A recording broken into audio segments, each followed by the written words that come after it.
कहानी से भगवान की कृपा। एक जंगल में एक कबूतर रहता था। वह बहुत ही सीधा साधा था और सदैव ईश्वर की भक्ति में ही मन लगाए रहता था। कोई भी काम करता उससे पहले वह ईश्वर को याद करता और काम पूरा होने के बाद ईश्वर का धन्यवाद करता। एक बार उसके मन में विचार आया कि अपने रहने के लिए एक घोंसला बनाया जाए, क्योंकि जल्दी ही सर्दियों का मौसम शुरू होने वाला था। इसलिए उसने अपने लिए घोंसला बनाना शुरू कर दिया। ईश्वर की कृपा से जल्दी ही उसका घोंसला बनकर तैयार हो गया। लेकिन उसने सोचा कि अपने घोंसले में कुछ हरी और मुलायम घास भी रख ली जाए ताकि बैठने में आसानी हो। उसने ईश्वर को धन्यवाद दिया कि प्रभु, आपकी कृपा से मेरा घोंसला तो बनकर तैयार हो गया है, लेकिन मैं इस घोंसले के लिए हरी और मुलायम घास लेने जा रहा हूँ। इसलिए आप मेरे घोंसले का ध्यान रखना।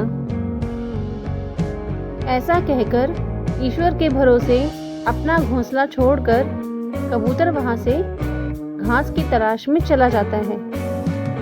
अरे ये क्या! अगले ही पल वहां पे तेज आंधी चलने लग जाती है।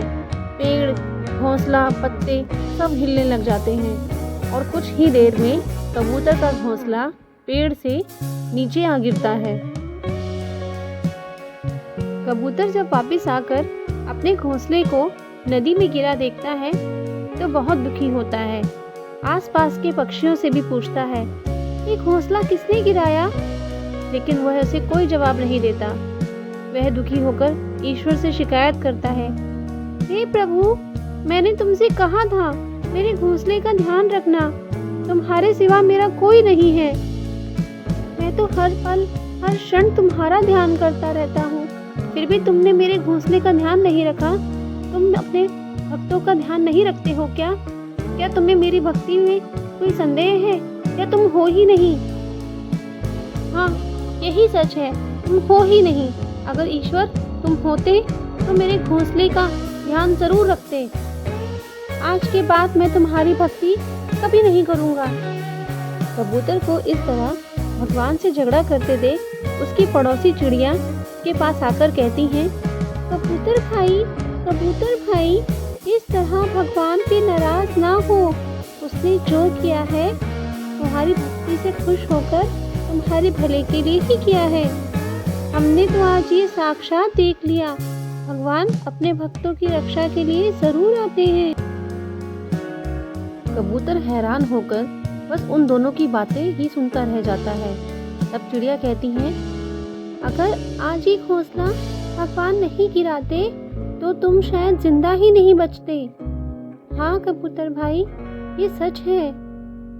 वो देखो, तुम्हारे घोंसले से सांप भागा जा रहा है।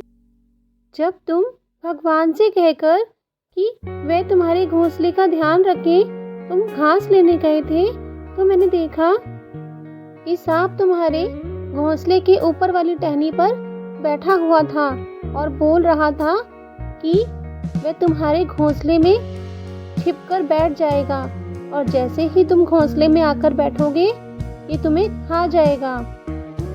मैं सामने वाले पेड़ से ये सब देख रही थी। सांप जैसे ही तुम्हारे घोंसले में जाकर बैठा, तेज हवाएं चलने लगी और हवा इतनी तेज थी कि तुम्हारा घोंसला नीचे गिर गया। भगवान ने तुम्हारा नुकसान करके भी तुम्हें बचाया ही है।